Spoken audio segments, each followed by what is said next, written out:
So now we're going to find exact values of angles other than our special angles 30, 60, and 45. So I'm going to draw the sine of 150. So I'm going to draw that angle 150 so that I can find the sine of it. 150, if I go all the way here, I've gone 180. So I know I'm short of 180.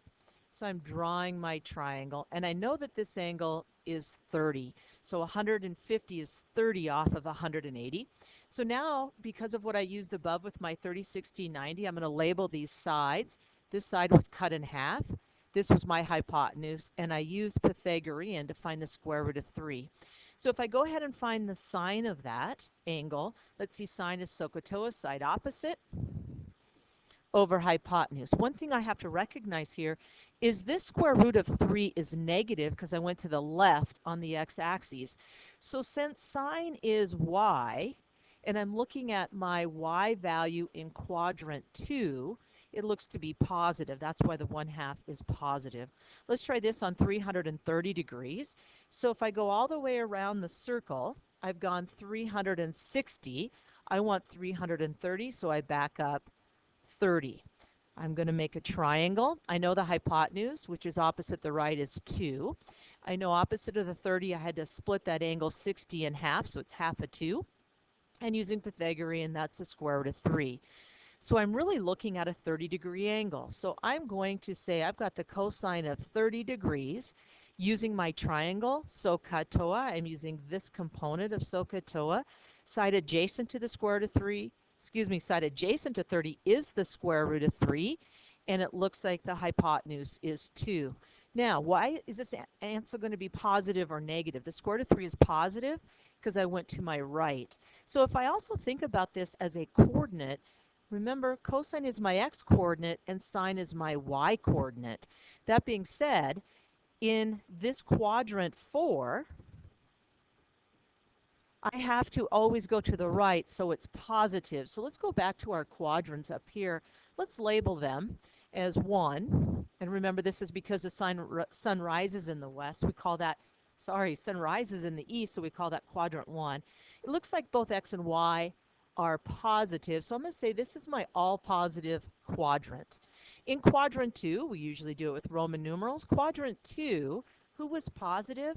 Well, because I'm going up, it looks like my y's are positive, so I'm going to call this my sine theta. Notice I don't call this sin or cos, it's sine and cosine, even though we abbreviate it.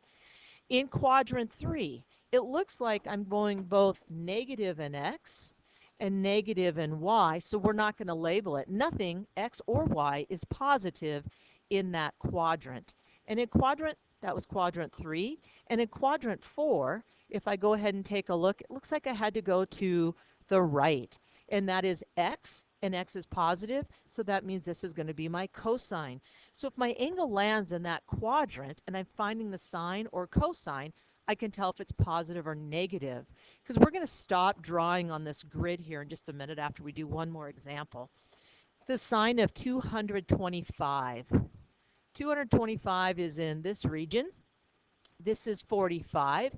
Using the triangles I built above, that is 1, 1, and the square root of 2. So notice this is not on a unit circle. I'm just drawing that triangle in that region. So the sine of 45, SOHCAHTOA, so I'm using this component of a 45-degree angle, which is right here.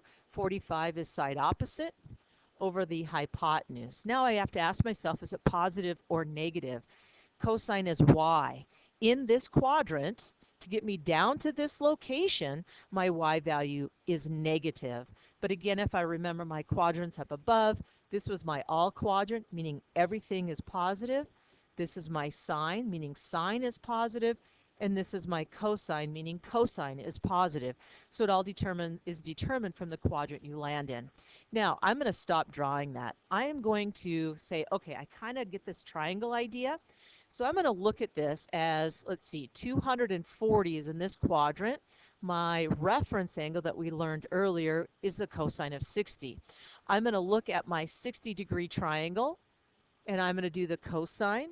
So here's my 60-degree angle up here in red. The cosine is side adjacent over hypotenuse, which is 1 over 2. So I'm looking back at that triangle. Now, I need to look that it's in quadrant 4.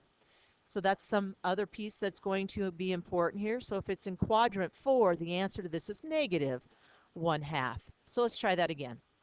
The cosine of 135 is in quadrant 2. Important piece to know if it's positive or negative. I know cosine is the x value or the x coordinate. The x coordinate in quadrant 2 is negative, so I know my answer is going to be negative. The reference angle that I went off was 45 degrees, so I'm going back and looking at this triangle with 45 in it, and I'm applying cosine, or the CAH business, C-A-H, adjacent over hypotenuse. Okay, and we can check that. Let's just go ahead and plug that in. And I'm going to plug in the cosine of 135. So cosine of 135, I get exactly this value, which should be the same as negative 1 divided by the square root of 2, which it in fact is. And notice that was in quadrant 2. So the quadrant is going to become very important in telling us what the values are equal to. So I'm going to run through these again here. Sine. So I know my reference angle, thinking of 210 is here, so I'm really looking at the sine of 30. Looking at my 30-degree triangle, let's go ahead and draw it again. Notice 30 was split, and I used Pythagorean to get the square root of 3. The sine of 30, SOHCAHTOA, let's see, opposite is 1 over 2, but this lands in quadrant 4, and I know my y values in quadrant 4 are negative. Cosine 2 pi, ooh, where's 2 pi? Pi is 180. 2 times 180 is 360. So I'm going to go to 360 on my unit circle. I'll just draw another one here. On my unit circle, here is the value 1, 0. Which of those is the cosine? The cosine is equal to 1. The sine of pi, same picture, except for now I'm at pi, which is located here. The sine is the y-coordinate, which is 0. I'm going to change colors. When I'm looking at this in radians, 7 pi over 4. All I need to recognize is pi over 4. I'll deal with the 7 in a minute. Pi over 4. Well, pi is 180.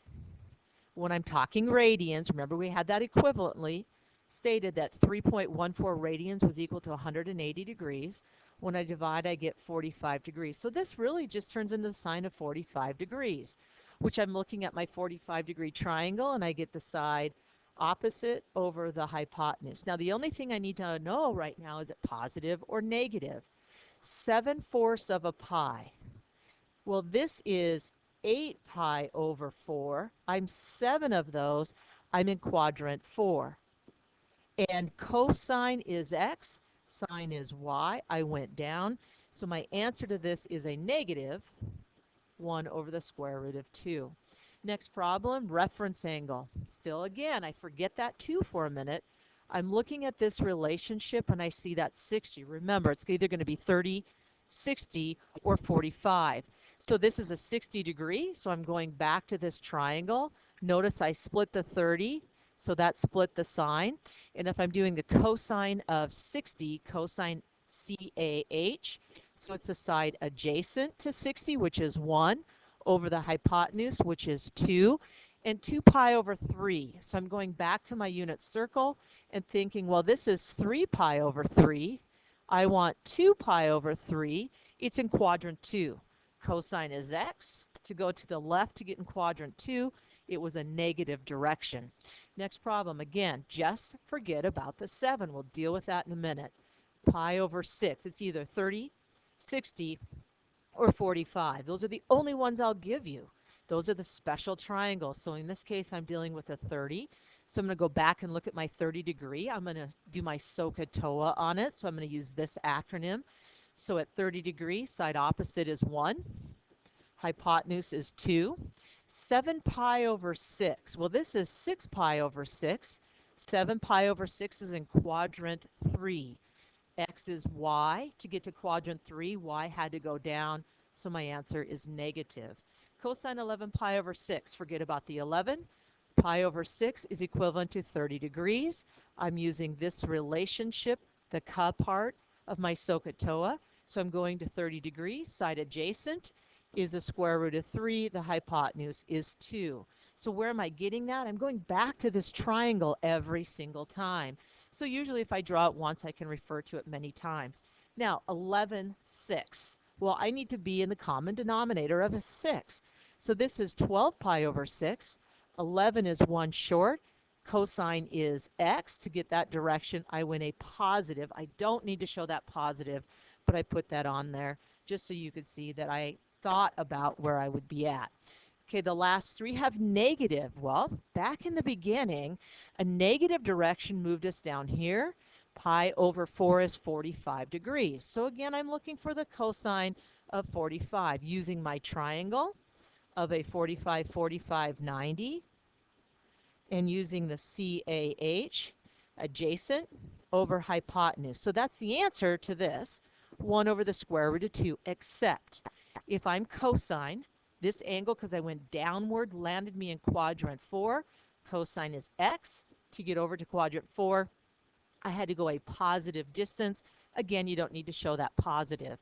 Okay, reference angle on this one is pi over 6, which is 30 degrees. So I'm first going to find the sine of 30 degrees. Forget about the negative 7. The sine of 30 degrees. I'm going back to this triangle I have drawn up here.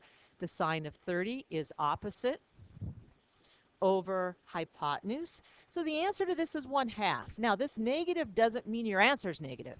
It tells you where direction you're going to go. So if this is 6 pi over 6 and I'm going in a negative direction, here's 6. I needed to go 7. I'm in quadrant 2. Sine is my y coordinate. So to get up to this in quadrant 2, it also had to be positive. So the negative on the angle is only telling you the direction in which to rotate around the circle. So in this one, I'm only going to deal with pi over 6. It is a 30 degrees. I'm going to ka 30 degrees. So again, I go over to this red triangle, and I say the cosine of 30 degrees is the side adjacent over, excuse me, that should be a 3. Let's draw that again, over the hypotenuse. Now, negative 5 pi over 6. So I'm in 6. So I know that this is 6 pi over 6. So if I'm swinging around, I haven't reached 6 yet, I'm in quadrant 4. Cosine is the x-coordinate. So I'm going to the left. Cosine left is negative. Let's just double check that answer to see if that we are okay on the calculator. You can check any one of these answers on the calculator to see if you are in the decimal approximation. Okay, that's not exact. The exact would be the square root of 3 over 2 negative. So I'm going to go the cosine. Here's your negative button of 5 pi. So I'm going to go get my pi symbol, which is in yellow here, and divide that by 6. And then close it up, and it looks like cosine 5 pi over 6. I think we've got a problem here. Let me go check my mode is in degrees. So if I just go the cosine of 5 pi over 6, let's just try that. 5 pi over 6. And it looks like we need to check here our calculator setting. This is a great error for me to model. I'm putting in 5 pi over 6. 5 pi over 6 is in radians. My calculator is set in degrees. So if I go set this in radians, let's try that again, and now type in the cosine of 5 pi divided by 6, I should get that value. Now this one's negative, but notice when I plugged in my cosine 5 pi over 6, I used a positive. Let's see if it changes if I go 5 pi over 6 this way with a negative. I get the same answer, and that is negative square root of 3 over 2. So make sure if you are checking your answers, you're in radian measure if you're plugging the value or angle in radian measure. I initially had my calculator in degrees, so it was giving me this crazy answer of 0.9989. So I had to switch my mode to the correct one, which in this case was radians.